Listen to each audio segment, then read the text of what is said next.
آسمان پیغام نمبر 18۔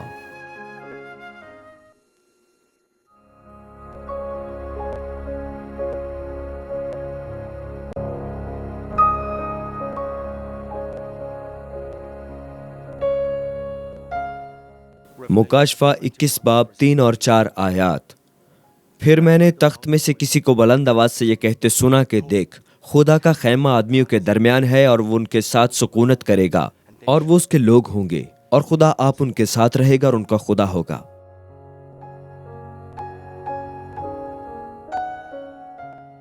اور وہ ان کی آنکھوں کے سب آنسو پونچھ دے گا۔ اس کے بعد نہ موت رہے گی اور نہ ماتم رہے گا، نہ آہ و نالہ نہ درد، پہلی چیزیں جاتی رہیں۔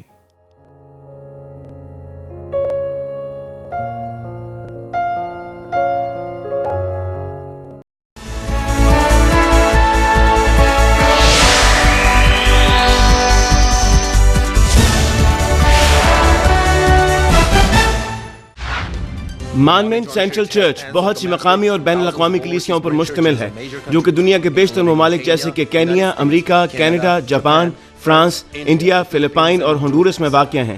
ریورنڈ ڈاکٹر جے راک لی نے پوری دنیا کے ممالک میں کروسیڈز کیے ہیں جیسے کہ Uganda, Kenya, Japan, Pakistan, Philippines, Honduras, India, روس، جرمنی، پیرو، کانگو اور نیو یارک امریکہ شامل ہیں۔ حالیہ کروسیڈ جو کہ میڈیسن اسکوائر گارڈن میں ہوا 200 سے زائد ممالک میں سیٹلائٹ کے ذریعے نشر کیا گیا۔ ان کی روحانی اور شفائی عبادات کو 200 سے زائد ممالک میں سیٹلائٹ، ریڈیو، ٹی وی اور انٹرنیٹ کے ذریعے نشر کیا گیا ہے۔ سن 2000 میں یوگانڈا میں منعقدہ انجیل مقدس کروسیڈ کو CNN پر بھی دکھایا گیا اور ان کروسیڈز کی بنیاد پر انہیں بیداری کا عالمگیر رہنما قرار دیا گیا۔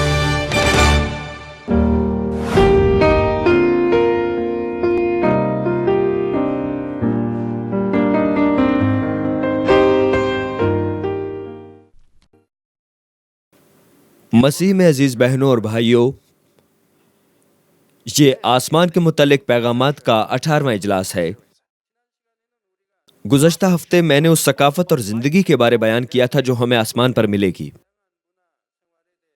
میں نے ہر سکونت گاہ میں تفریحی سہولیات اور کھیلوں کے متعلق بھی بیان کیا تھا۔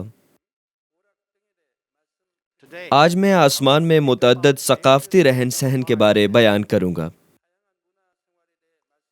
اس دنیا کے افراد جب بہت مصروف ہوتے ہیں تو اکثر یہ کہتے ہیں کہ میں فارغ رہ کر کچھ آرام کرنا چاہتا ہوں، لیکن جب وہ سال میں ایک مرتبہ چھٹیاں لیتے ہیں تو وہ ان چھٹیوں کے بعد کیسا محسوس کرتے ہیں؟ وہ ان چھٹیوں میں پہاڑوں پر، ساحلوں پر، حتیٰ کہ بیرون ملک بھی جاتے ہیں، لیکن یہ آرام زیادہ عرصے تک نہیں رہتا۔ وہ اکتا جاتے ہیں، ان تعطیلات کی بے ترتیبی کی وجہ سے مزید اکتاہٹ کا شکار ہو جاتے ہیں۔ اس لیے جب وہ گھر واپس آتے ہیں تو کہتے ہیں کہ کوئی دوسری جگہ گھر جیسی نہیں ہے، یا چھٹیوں پر جانا بھی کٹھن ہے۔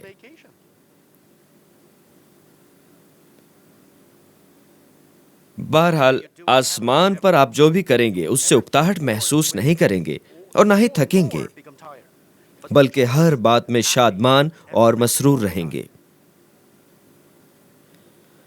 آسمان ایک روحانی جگہ ہے جس کا جسم سے دور دور تک بھی کوئی تعلق نہیں ہے، اور آپ جلالی بدن زیب تن کریں گے اور آپ کا دل اس لیے اگر آپ کو یہ ایک دفعہ اچھا لگا تو ہمیشہ ایسا ہی لگے گا۔ اس بنا پر آپ ہر بات میں تازگی اور شادمانی محسوس کریں گے۔ لہذا میں خداوند یسوع مسیح کے نام میں یہ دعا کرتا ہوں کہ جب میں آسمانی زندگی کا ذکر کرتا ہوں تو آپ ان تمام اشیاء کے بارے میں تصور کریں جن سے آپ لطف اندوز ہوں گے اور خوشی اور شادمانی سے معمور ہوں گے۔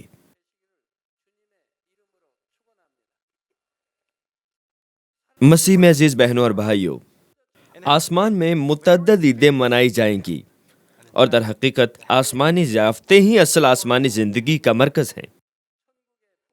آسمان کی بادشاہی کی کثرت، آزادی، خوبصورتی اور جلال سے بھرپور انداز سے لطف اٹھائیں گے۔ فرض کیجئے کہ اس زمین پر جشن دلچسپ موسیقی، رقص اور گیتوں سے مکمل ہوتا ہے، اور بعد ازاں لذیذ خوراک کا بندوبست ہوتا ہے اور میزبان اور مہمان اپنے بہترین لباس میں لطف اٹھاتے ہیں۔ اسی طرح جب آسمانی عیدیں منعقد ہوں گی تو آپ اپنا بہترین لباس زیب تن کر کے تاج کے ساتھ اس میں شمولیت اختیار کریں گے۔ آسمانی عیدوں میں خوبصورت گیت، رقص اور تازہ پھل موجود ہوں گے اور کئی اقسام کے مشروب بھی دستیاب ہوں گے۔ آپ نہ صرف خاص کارکردگیاں دیکھیں گے بلکہ اپنے پیاروں کے ساتھ رقص بھی کر سکیں گے۔ اس دنیا میں آپ چاہے بہت اناڑی رقاص ہی کیوں نہ ہو، آسمان پر آپ کو اپنے رقص کے بارے میں فکر کی ضرورت نہیں۔ آپ انتہائی صورت سے رقص کرنا سیکھ سکتے ہیں اور آرام سے رقص سے لطف اٹھا سکتے ہیں۔ ماضی میں جب میں دعا کرتا تھا تو مجھے ایسی ہی چیزوں کا تجربہ ہوا۔ جب میں روح القدس سے معمور ہوا اور اس میں اور اس آ گیا تو میں نئی زبانوں میں گیت گانے کے درجے پر تھا اور خدا باپ کی حمد اپنے دونوں ہاتھوں کو بلند کر کے شائستگی سے کیا کرتا تھا۔ اس وقت میرے ہاتھ اور بازو پہلے کی نسبت فرق انداز سے حرکت کرتے تھے۔ وہ نفاست سے ایک لے میں گویا ایسے حرکت کرتے تھے جیسے وہ بذات خود رقص کر رہے ہوں۔ 50 اور 60 سال کی عمر کے کورین روایتی رقاص ہوتے ہیں۔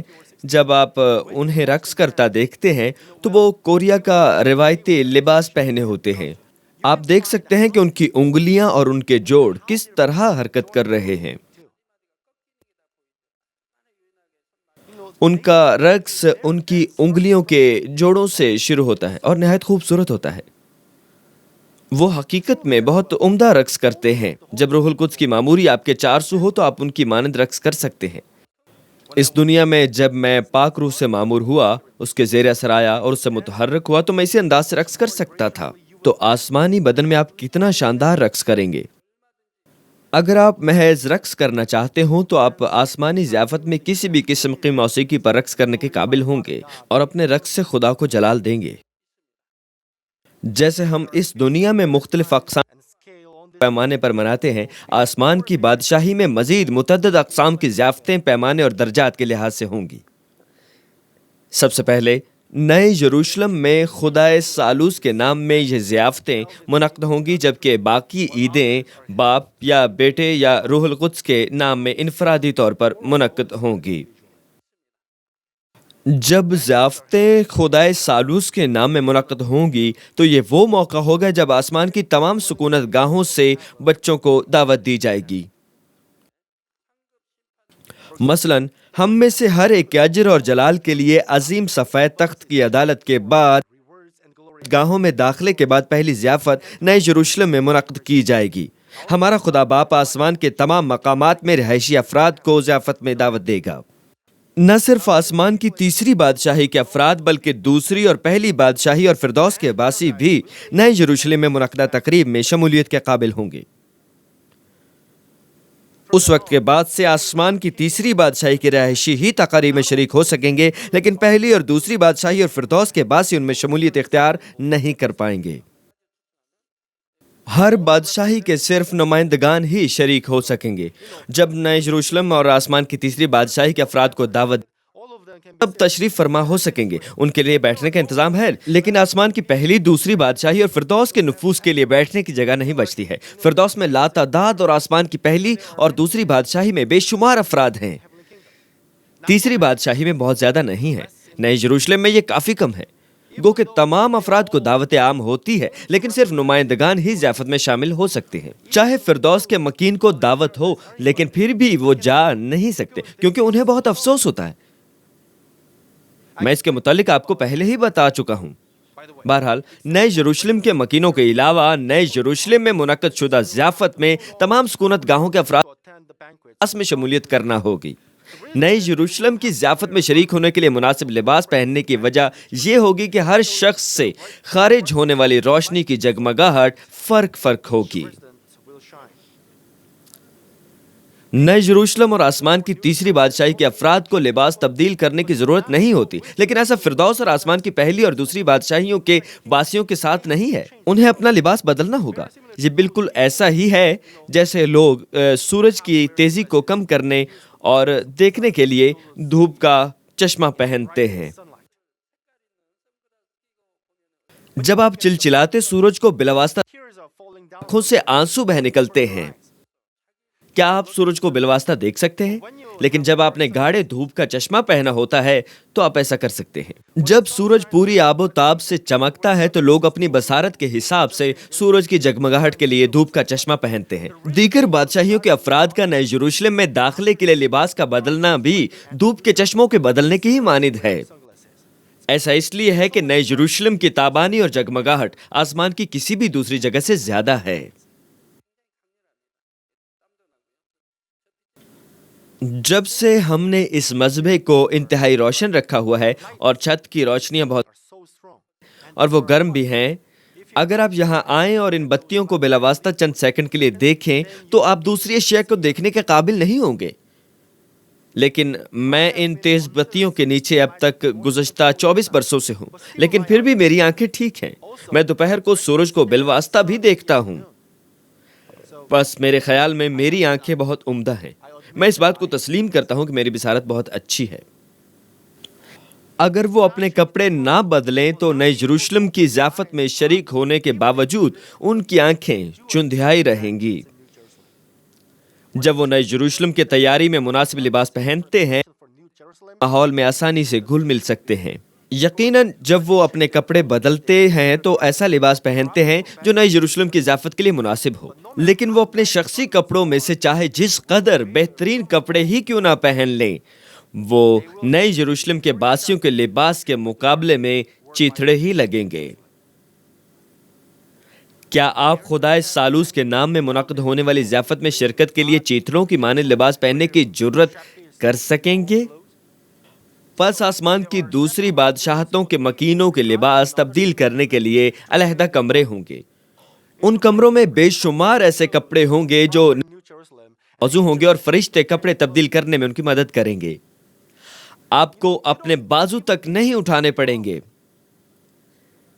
جب فرشتے ایک مرتبہ آپ کے گرد چکر لگاتے ہیں تو یکدم آپ خود کو خوبصورت لباس میں پاتے ہیں۔ میری گزشتہ رویا کے مطابق ایسا ہی ہوتا ہے۔ بہرحال فردوس سے تعلق رکھنے والے افراد کو فرشتوں کی مدد کے بغیر ہی کپڑے پہننے ہوں گے۔ جو ہی وہ نئے یروشلم کے لیے مخصوص لباس پہنیں گے، وہ جلال کے باعث ایک ناقابل بیان فضل سے معمور ہو جاتے ہیں۔ اسی لمحے انہیں توبہ کا احساس بھی ہوتا ہے، کیونکہ وہ اس لباس کے قابل ہرگز نہیں سمجھتے۔ ان تیار شدہ کپڑوں کے پہننے کے ساتھ وہ تاج بھی پہنتے ہیں۔ وہ تاج ان کے لیے نئے یروشلم میں تیار نہیں ہوتا، بلکہ وہ اسے اپنی رہائش گاہوں سے نئے یروشلم میں خود لاتے ہیں۔ مثلاً آسمان کی تیسری بادشاہی کے افراد کے تاج نئے یروشلم کے باسیوں کے تاج سے فرق ہوتے ہیں۔ تاج کی داہنی جانب ایک گول نشان ان میں اور نئے یروشلم کے مکینوں میں امتیاز کرتا ہے۔ جب آپ تاج کی جانب دیکھیں گے تو اس کی تابانی اور جگمگاہٹ سے یہ اندازہ لگا لیں گے کہ اس کا تعلق نئے یروشلم، اور آپ کو اس بات کا علم بھی ہوتا ہے کہ فلاں آدمی کا تعلق آسمان کی تیسری بادشاہی سے، کیونکہ ان کے تاج کی دائیں طرف گول نشان ہوگا۔ آسمان کی پہلی اور دوسری بادشاہتوں اور فردوس سے تعلق رکھنے والے افراد خود کو آسمان کی تیسری بادشاہی اور نئے یروشلم کے افراد سے الگ رکھنے کے لیے گلے میں ایک گول نشان لٹکائے رکھتے ہیں۔ آسمان کی پہلی اور دوسری بادشاہت سے تعلق رکھنے والے افراد ضیافت میں شمولیت کے وقت اپنا تاج پہنیں گے، لیکن فردوس کے رہائشی اسی ضیافت میں بغیر کسی تاج کے شرکت کریں گے، کیونکہ انہیں کوئی تاج نہیں ملا ہوگا۔ بس جب وہ نئے میں شریک ہوں گے تو انہیں کس قدر شرمندگی کا سامنا ہوگا۔ در حقیقت اس پہلی ضیافت کے بعد فردوس کے مکینوں کے لیے نئے یروشلم میں مزید منعقد کی جانے والی ضیافتوں میں شمولیت آسان نہیں ہوگی۔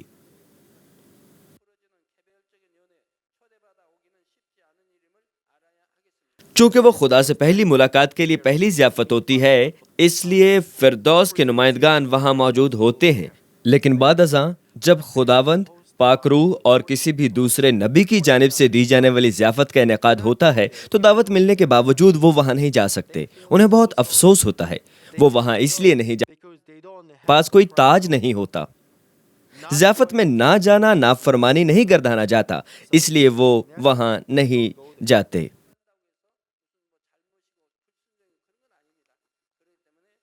فرض کیجئے کہ آپ نئے یروشلم میں موجود ہیں اور آپ کے خاندان کے افراد فردوس میں ہیں. تب آپ انہیں یاد کریں گے اور انہیں دعوت دیں گے. آپ انہیں بہتر اشیاء دکھانا چاہتے ہیں اور ان کے ساتھ رہنا چاہتے ہیں، اس لیے آپ انہیں دعوت دیں گے. لیکن وہ نہیں آ سکتے. وہ اس قدر شرمندہ اور افسوس سے بھرے ہیں کہ وہ نہیں آ سکتے. اس لیے ہم یہ کہتے ہیں کہ فردوس کے باسیوں کو خجالت آمیز، وہ نجات یافتہ ہیں لیکن یہ خجالت آمیز نجات ہے. اگر آپ پھر بھی انہیں یاد کریں تو کیا ہوگا؟ آپ کو خود فردوس جانا پڑے گا. نئے یروشلم سے فردوس کافی دور ہے. چونکہ آپ نئے یروشلم میں رہتے ہیں اس لیے آپ اپنی گاڑی میں جاتے ہیں، لیکن اگر آپ آسمانی ریل میں جائیں تو یہ زیادہ وقت لے گا. نئے یروشلم سے فردوس کافی دور ہے.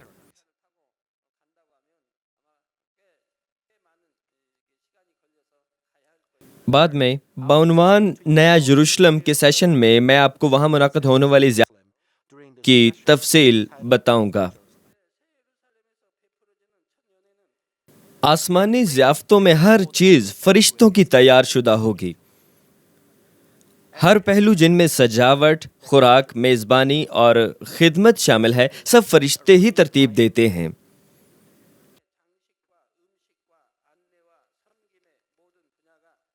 بالکل ویسے ہی جیسے ہوائی جہاز پر فرسٹ کلاس، بزنس اور اسٹینڈرڈ یا کوچ میں سفر کرنے کے مطابق معیار، آرام اور خدمت کا معیار فرق ہوتا ہے، ویسے ہی ہر چیز بشمول فرشتوں کی مدد اور خدمت میں فرق ہوگی.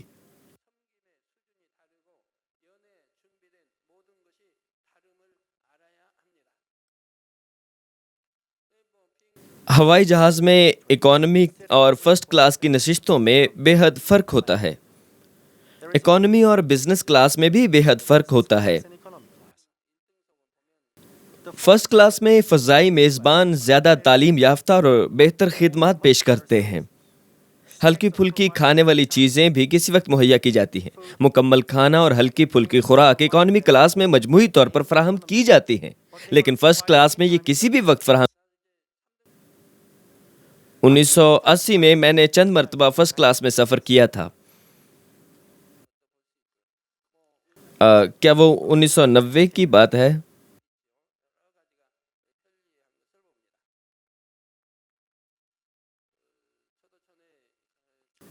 پھر میں دوبارہ اکانومی کلاس میں واپس آ گیا اور پھر بزنس کلاس میں بھی سفر کیا. جب ایلے میں یوم کورین تھا تو میں کمیٹی کا اعزازی چیئرمین ہوا کرتا تھا.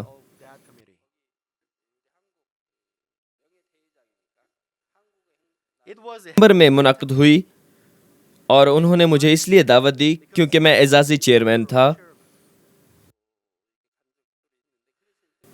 اس وقت میں نے فرسٹ کلاس میں سفر کیا تھا.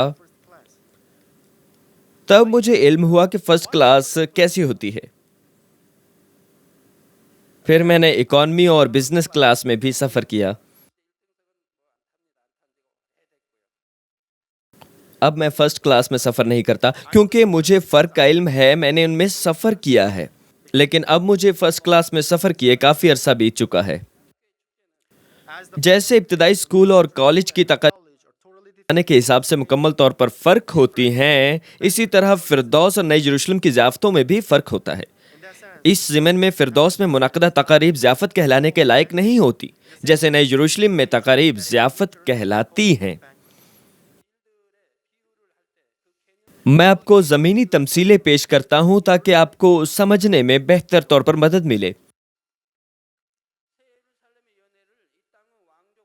اگر نئے یروشلم میں منعقدہ ضیافتوں کو شاہی خاندان کی ضیافت سے تشبیہ دی جائے تو ان تقاریب کو جو فردوس میں منعقد ہوتی ہیں معاشرتی کیمپوں میں رہائشیوں کے آرام اور دیے جانے والے کھانے سے تشبیہ دی جا سکتی ہے۔ شاہی ضیافتیں شاندار اور عالیشان سجاوٹ سے آراستہ ہوتی ہیں۔ وہاں انتہائی لذیذ کھانا دیا جاتا ہے اور پینے کے لیے کچھ خاص ہوتا ہے۔ یہ سب انوکھی موسیقی اور درخشاں رقص کے ساتھ فراہم کیا جاتا ہے۔ ضیافت کے خادم مہمانوں سے انتہائی فیاض اور مہربان ہوتے ہیں اور انہیں ہر ضروری شے فراہم کرتے ہیں۔ لیکن اگر لوگ معمولی خوشی کے لیے کسی تقریب کا انعقاد کرتے ہیں تو وہ کیسی ہوتی ہے؟ وہ شاید ضیافت کی تیاری میں کوئی کسر نہ چھوڑیں، تو کیا خوراک اور دیگر اشیاء مقابلتاً ناچیز نہیں ہوتی؟ یقیناً فردوس میں منعقد ضیافت کی طرح ناچیز و کم مایہ نہیں ہوتی، لیکن نئے یروشلم کی ضیافت کے مقابلے میں وہ پیمانے اور درجے میں اس کا مقابلہ نہیں کر سکتی۔ فردوس میں منعقد ہونے والی ضیافت عموماً اجتماعی ہوتی ہے، نہ کہ شخصی۔ بالفاظ دیگر تقریب کسی ایک آدمی کی جانب سے نہیں ہوتی۔ آپ کھانے کی دعوت اسی صورت میں دے سکتے ہیں جب آپ نئے یروشلم میں جائیں۔ آپ ان کو بھی مدعو کر سکتے ہیں جو زمین پر آپ کے قریب تھے، اور ان کے ساتھ اچھا وقت گزار سکتے ہیں۔ تیسری بادشاہی کا تو پتہ نہیں، لیکن نئے یروشلم میں ایسا ہو سکتا ہے۔ نئے یروشلم کے رہائشی اس سہولت سے فائدہ اٹھا سکتے ہیں۔ مجھے دعوت دیں گے تو میں آپ کی دعوت قبول کروں گا۔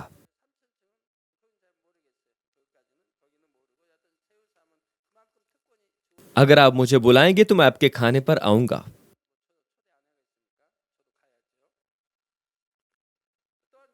جب اجتماعی تقاریب کا انعقاد ہوتا ہے تو لوگوں کو ہر چیز کا انتظام خود ہی کرنا پڑتا ہے، کیونکہ فرشتے خدمت کے لیے میسر نہیں ہوتے۔ فردوس میں ایسا ہوتا ہے۔ لوگوں کو پھل جمع کرنے ہوتے ہیں اور دسترخوان تیار کرتے ہیں، اور تقریب کے لیے ہر چیز کا انتظام خود ہی کرتے ہیں۔ فردوس سمیت آسمان کی بادشاہی میں بھلائی اور محبت کے علاوہ کسی قسم کی بدی نہیں ہے۔ خوشی کے ساتھ تقریب کا انتظام کرتے اور ایک دوسرے کی سیوا کرتے ہیں۔ پس تمام افراد تقریب سے لطف اٹھاتے ہیں۔ حتیٰ کہ فردوس میں جس شادمانی اور سرور سے آپ لطف اٹھاتے ہیں، اس کا زمین پر کسی بھی ضیافت سے حاصل ہونے والی خوشی سے موازنہ نہیں کیا جا سکتا۔ زمین کی بہت شاندار ضیافت بھی فردوس کے قریب ترین بھی نہیں ہو سکتی۔ تو پھر نئے یروشلم کی ضیافت پر آپ کس قدر عظیم خوشی اور شادمانی محسوس کر سکتے ہیں۔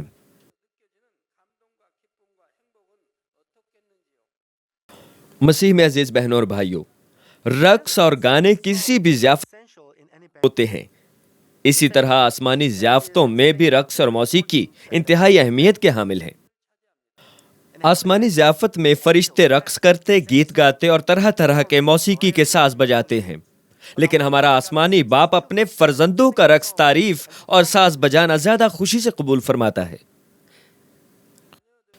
جب آپ اپنے والدین کی 60ویں یا 70ویں سالگرہ مناتے ہیں تو آپ پیشہ ور رقاصوں اور گلوکاروں کو دعوت دیتے ہیں، لیکن والدین کے لیے سب سے زیادہ متاثر کن لمحہ وہ ہوتا ہے جب ان کی اولاد مل کر اپنے والدین کی تعریف میں گیت گاتے ہیں۔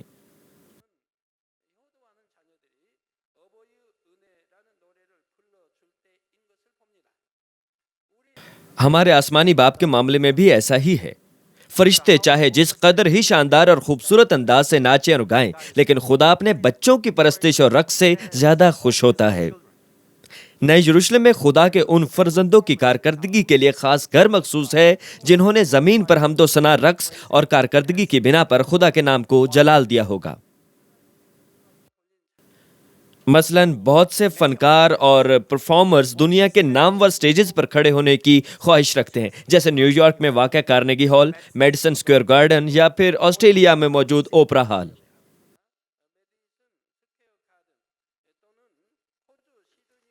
یہ جو کچھ آپ سکرین پر ملاحظہ کر رہے ہیں، 2006 میں ہم نے medicine square garden new York میں کروسیڈ منعقد کیا تھا۔ ہماری پرستش کی ٹیم بے شمار ممالک سے دعوتوں کے باعث بے حد مصروف ہے۔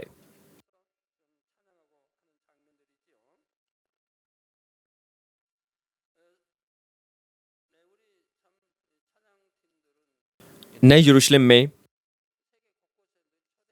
ایک بہت بڑا اور عمدہ ہال موجود ہے جہاں ہر وقت حیران کن کارکردگیوں کی نمود ہوگی۔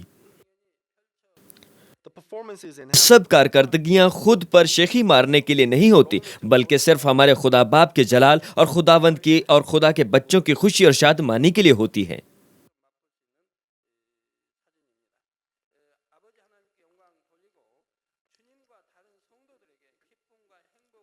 ان تمام کارکردگیوں کا انتظام ان گلوکار، رقاص، بجانے والے، اداکار اور اداکارائیں کریں گی جنہوں نے اس زمین پر خدا کو جلال دیا تھا، اور بعض اوقات وہ ان چیزوں کو دوبارہ تخلیق کریں گی جو انہوں نے زمین پر کی ہوں گی۔ حمد اور رقص کی صلاحیتوں کے ساتھ وہ آسمان میں سیکھیں گے۔ وہ ان تمام گزریں گے جو اس دنیا میں کرنا چاہتے تھے لیکن ناکام رہے۔ اس بات کا اطلاق کوائر کے اراکین پر، فنون لطیفہ کی کمیٹی اور نسی آرکیسٹرا پر بھی ہوتی ہے۔ اگر آپ کامل طور پر روحانیت کی تکمیل کرتے ہیں، نئے یروشلم میں داخل ہوتے ہیں اور خدا سالوس کے نام میں دی گئی ضیافت میں شریک ہوتے ہیں اور گا کر، رقص کر کے اور ساز بجا کر اپنی کارکردگی کا مظاہرہ کرتے ہیں، تو یہ آپ کے لیے بہت عزت و تعظیم کی بات ہے۔ اگر آپ نے خدا کی حمد و ثنا کا فرض انجام دے دیا ہے تو آپ آسمان پر بھی خدا کو حمد کے وسیلے جلال دیں گے۔ جس حد تک آپ نے خود کی تقدیس کی ہے، اس کے مطابق ہی آپ شاید نئے یروشلم یا پہلی بادشاہی کی کوائر میں شامل ہوں گے۔ اگر آپ نئے یروشلم سے تعلق رکھنے والے گلوکار بنتے ہیں تو آپ کو اول درجے کے گلوکاروں میں شمار کیا جائے گا۔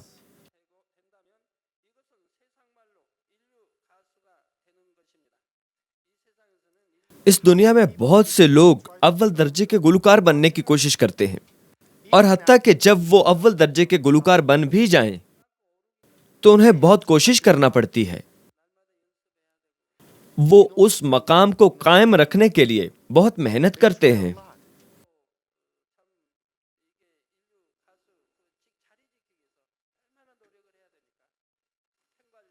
انہیں اپنے مداحوں کا خیال رکھنا پڑتا ہے۔ وہ غروب ہوتا ہوا سورج نہیں بننا چاہتے، بلکہ ایک طلوع ہوتا ہوا سورج بن کر چمکنا چاہتے ہیں۔ ہمارے حمد و ثنا کے اراکین کو دیکھیے، اور رقاصوں کو بھی۔ حالانکہ ان کو کلیسیا بہت پسند کرتی ہے، لیکن پھر بھی وہ بہت کوشش کرتے ہیں۔ ہمارے رقاص اور حمدیہ ٹیم وہ ٹھیک طرح سو بھی نہیں پاتے کیونکہ وہ مشق کرتے ہیں۔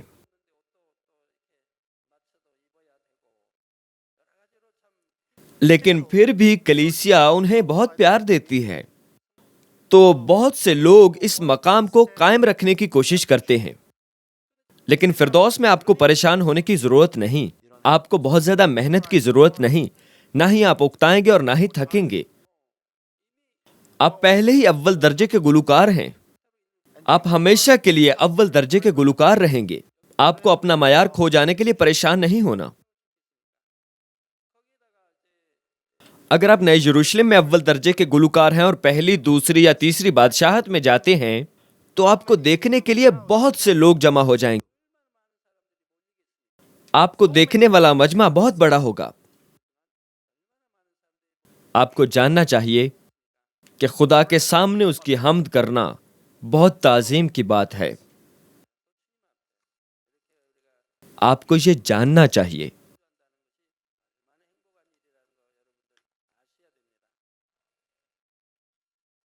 اگر ان کا تعلق نئے یروشلم سے ہے تو انہیں آسمان کی تمام بادشاہتوں میں اول درجے کے رقاص اور کارکردگی دکھانے والوں میں شمار کیا جاتا ہے، اور آسمان میں ہر کوئی انہیں جانتا اور انہیں پیار کرتا ہے۔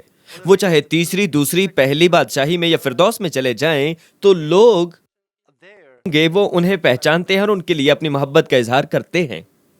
یہ سب اس لیے ہوتا ہے کیونکہ نئے یروشلم میں خدا سالوس کے نام میں منعقد کی جانے والی ضیافت آسمان کی بادشاہی کے کونے کونے میں براہ راست نشر کی جاتی ہے، جو سب لوگ دیکھتے ہیں۔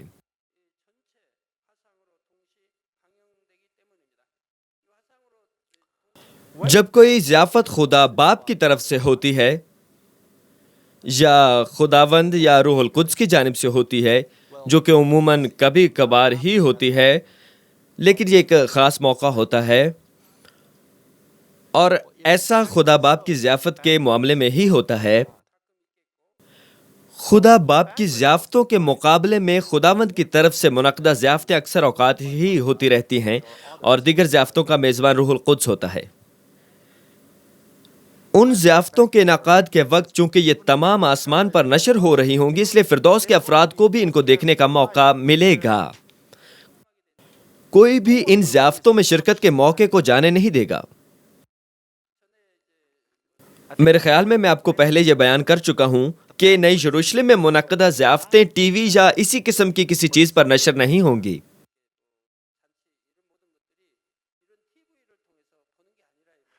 قسم کی ضیافت کا انعقاد ہوتا ہے تو بے شمار نفوس اکٹھے ہوتے ہیں، صحیح؟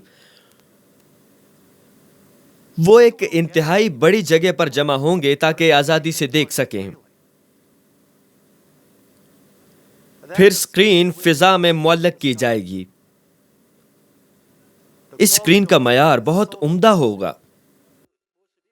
لوگ ایسا ہی محسوس کریں گے جیسے وہ در حقیقت اس جگہ پر موجود ہیں۔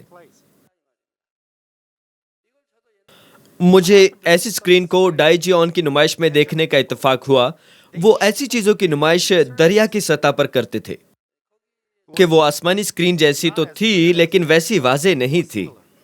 فردوس میں آپ انہیں اس وقت بھی دیکھیں گے اگر آپ اس مقام پر بھی ہوں گے جہاں ضیافت کا انعقاد حقیقتاً ہو رہا ہوگا۔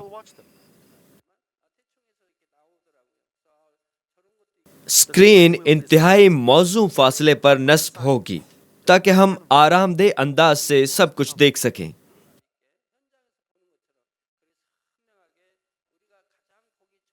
اس اسکرین پر رنگ اس قدر واضح اور شفاف ہوں گے کہ ان پر حقیقت کا گمان ہوگا۔ آسمان کے کسی بھی اس ضیافت اور کارکردگیوں کو چھوٹی اسکرین پر نہیں دیکھتے۔ فضا میں ایک بڑی اسکرین پر دکھایا جائے گا اور آپ اس ضیافت کو ایسے واضح دیکھ سکیں گے جیسے آپ اس ضیافت میں موجود ہوں۔ پس نئے یروشلم سے باہر کی بادشاہتوں کے افراد اسکرینوں کے ذریعے ضیافتوں اور کارکردگیوں کو دیکھ سکیں گے اور واضح طور پر ہر چیز سے لطف اٹھائیں گے۔ وہ ضیافتوں پر موجود گلوکاروں، اداکاروں اور رقص کرنے والوں کو پہچان سکیں گے۔ وہ سب کو پہچانیں گے۔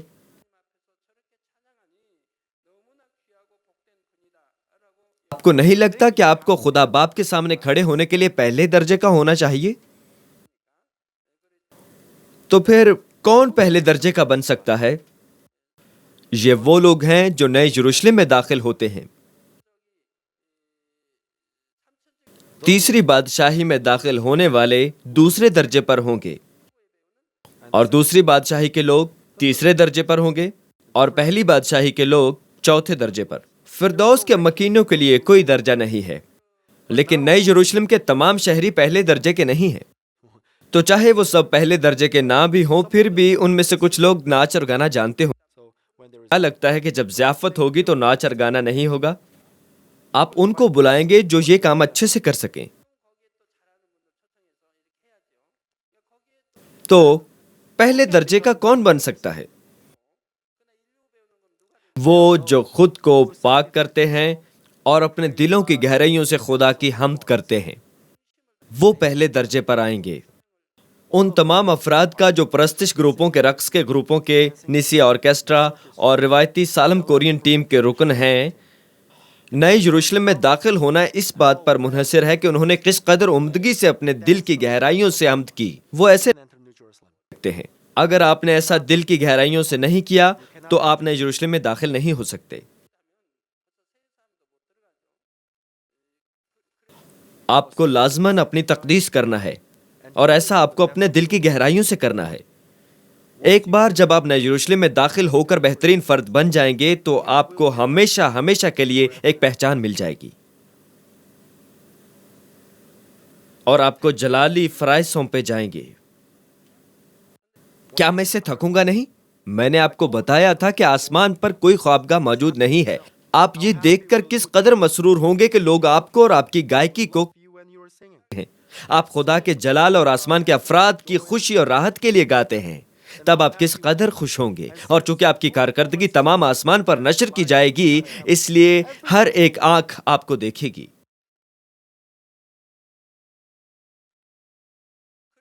پس وہ آسمان کے متعدد افراد سے بیش بہا محبت اور احترام حاصل کریں گے۔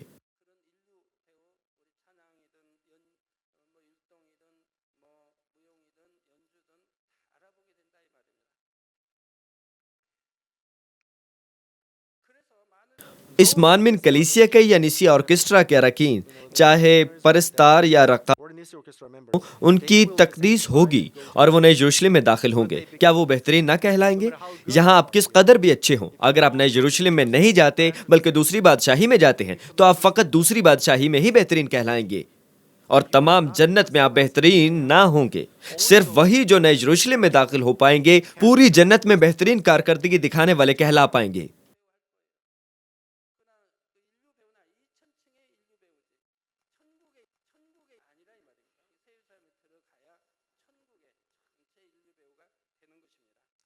بالکل ویسے ہی جیسے نامور شخصیات جہاں بھی ہوں اپنے مداحوں میں گھری ہوتی ہیں، ویسے ہی کرنے والے جو پرستش اور رقص میں خدا کو جلال دیتے ہیں ہجوم میں گھرے ہوتے ہیں۔ حمد و ثنا اور رقص کے ذمہ دار فرشتے ہوتے ہیں اور وہ پرستاروں اور رقص کرنے والوں کو مالک کہتے ہیں۔ اس زمین پر لوگ مشہور شخصیات کو ان کے نام سے بلاتے ہیں، لیکن فرشتے ایسا کرنے کی جرات نہیں کرتے۔ وہ انہیں مالک کہتے ہیں اور اپنے مالکوں کو خوش اور مسرور کرنے کی کوشش کرتے ہیں۔ اس زمین پر کچھ افراد نامور شخصیات کی تقلید کرتے ہیں، وہ عموماً نوجوان لوگ ہوتے ہیں اور جہاں بھی جائیں اپنی پسندیدہ شخصیت کی پیروی کرتے نظر آتے ہیں۔ ان ضیافتوں کے علاوہ آپ فلمیں بھی دیکھیں گے اور جنت کی سیر کو بھی جائیں گے۔ فرصت کی اس زندگی کے بارے میں اگلے سیشن میں بیان کیا جائے گا۔ مسیح میں عزیز بہنوں اور بھائیوں، آج میں نے آپ کو آسمانی ضیافتوں اور کارکردگیوں کے متعلق بتایا ہے۔ یسایہ 43 باب کی 21ویں آیت میں لکھا ہے کہ میں نے ان لوگوں کو اپنے لیے بنایا تاکہ وہ میری حمد کریں۔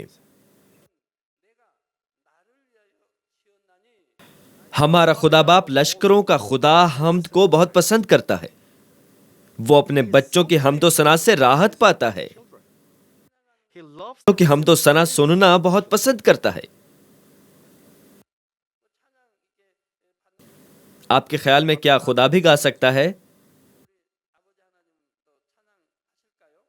چونکہ خدا ہماری اس کے لیے حمد و ثنا کو انتہائی پسند کرتا اور لطف اٹھاتا ہے، اس لیے ان کے لیے جو اس کی حمد و تعریف کرتے ہیں اس کی محبت بہت خاص ہوگی۔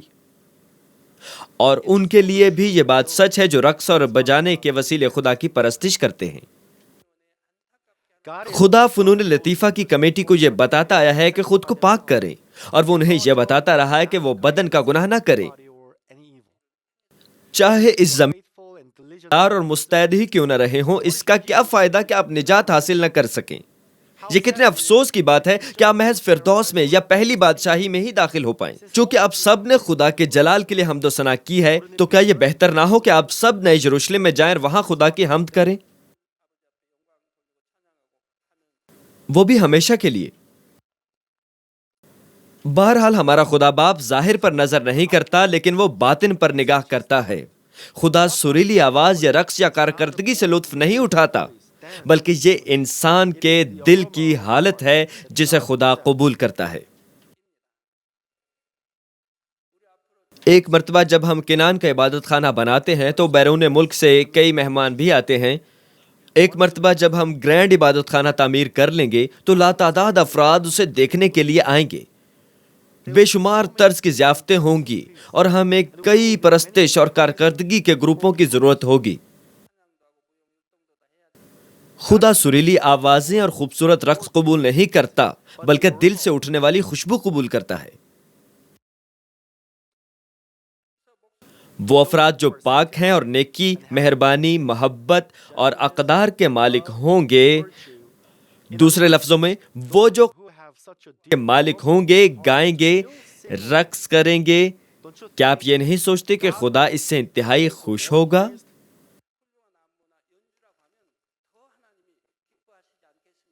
آپ کے دل کی مہک خدا کی پرستش میں آپ کی محبت کی سچائی اور اچھائی کے مطابق ہوتی ہے۔ لہٰذا میری یہ تمنا ہے کہ آپ سب اور وہ بھی جو پرستش رقص کے ذمہ دار ہیں کامل تقدیس کو حاصل کریں اور ہمارے خدا باپ کی پرستش اپنے دل کی خوشبو سے جو اس کے حضور قبول ہو کریں۔ بہرحال حیران کن بات، خدا باپ بھی اکثر گیت گاتا ہے۔ خوبصورت سر اور تال کے ساتھ خدا یسوع مسیح کے مخلصی کے کاموں کے متعلق اور روح القدس کے عجیب کاموں کے بارے میں جس سے خدا کے نام کو جلال ملتا ہے گیت گاتا ہے۔ اس کی گنگناتی آواز کی کوئی بھی نقل نہیں کر سکتا اور اس کی آواز اس قدر سریلی ہے کہ ہر کسی کو مسحور کر دیتی ہے۔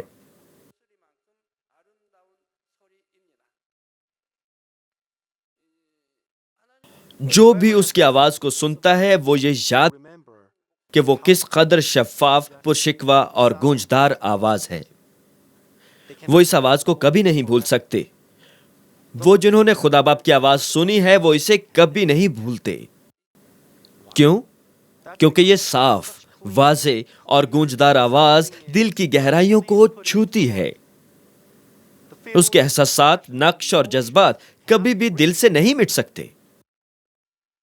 اور گو کہ اس کی آواز زوردار ہے جو کائنات کو ہلا کر رکھ دے گی، لیکن آسمان پر ہر کوئی اسے نہیں سن سکتا۔ صرف وہی جو نئے یروشلم میں خدا کے تخت کے قریب ہیں اس کی آواز سن سکتے ہیں۔ میں سوچتا ہوں کہ اگر سب تو یہ کتنا اچھا ہوتا، لیکن مجھے لگتا ہے کہ ایسا نہیں ہے۔ عزیز بہنوں اور بھائیوں، کیا آپ اس کی مدھر آواز کو سننے کے مشتاق ہیں؟ میں خداوند یسوع مسیح کے نام میں یہ دعا کرتا ہوں کہ آپ میں سے ہر ایک کامل روح کی تکمیل کرے اور خدا کی خلقت کے مقصد کے لیے موضوع ہو جائے، تاکہ آپ ایسی حمد کر سکیں جو خدا باپ کو پسندیدہ ہو اور آپ اس کی گنگناتی آواز سن سکیں۔ آمین۔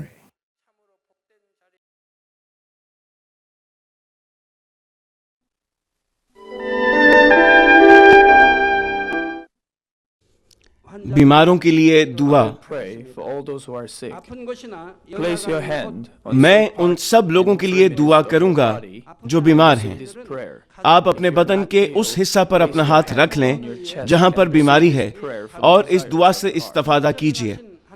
اگر آپ بیمار نہیں ہیں لیکن اپنی دلی مرادیں پانا چاہتے ہیں تو اپنا ہاتھ اپنے سینے پر رکھ لیجیے۔ خدا کا زندہ کلام وقت اور فاصلے کی قیود سے آزاد ہے اور آپ کے ایمان کے مطابق آپ کے لیے کام کرے گا۔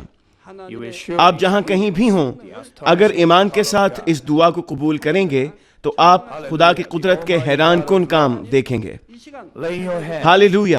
قادر مطلق خدا، تو جو محبت ہے، اپنے بچوں پر اپنے ہاتھ کو رکھ اور تمام GCN دیکھنے والوں پر بھی جو ایمان سے اس دعا کو ٹی وی کے ذریعہ قبول کرتے ہیں۔ your hand اپنا ہاتھ ان پر رکھ اور اپنے عجیب کام جو وقت اور فاصلے کی قیود سے آزاد ہیں ان تمام لوگوں کی زندگیوں میں دکھا جو دنیا کے کسی بھی کونے میں ہیں۔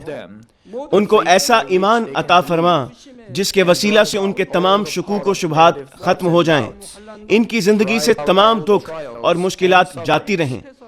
روح القدس کی آگ سے جلا کر اور یسوع کے پاک خون کے وسیلہ سے دھو کر پاک کر دے۔ head to toe. سر سے لے کر پاؤں تک سارے جسم میں خدا کی عظیم تخلیقی قوت آشکار ہو۔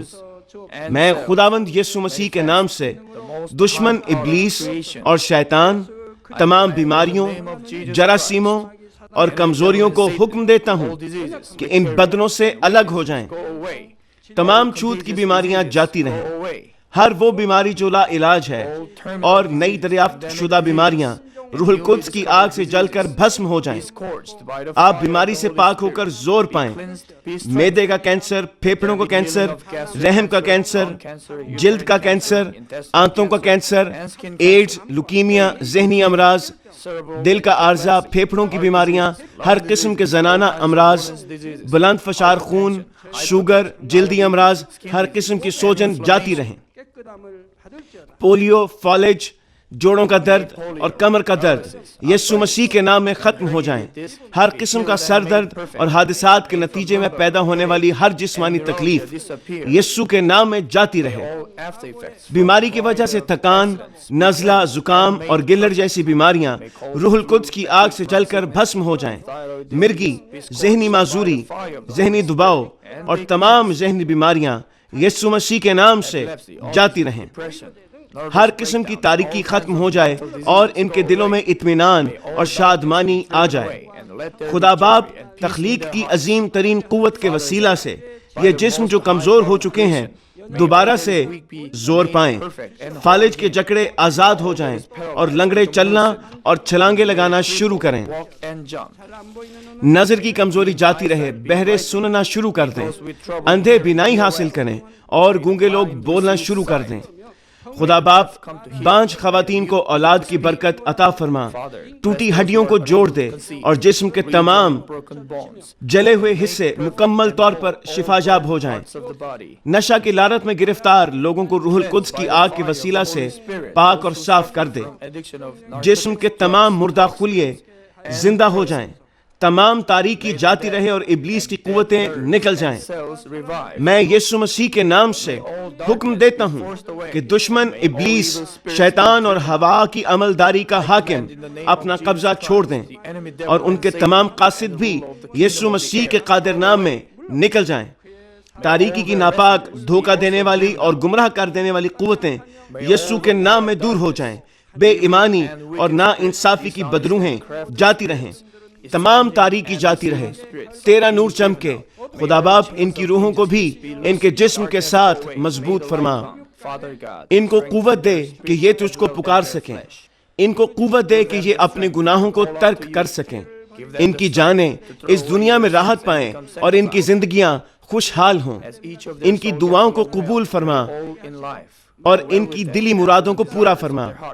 ان کی زندگیاں ایمان، امید اور محبت میں ترقی کرتی چلی جائیں اور ان کے خاندان بھی تیری نجات کے پیغام کو سن کر قبول کریں اور نجات حاصل کریں۔ ان کے خاندانوں کو ہر قسم کے حادثات اور تباہی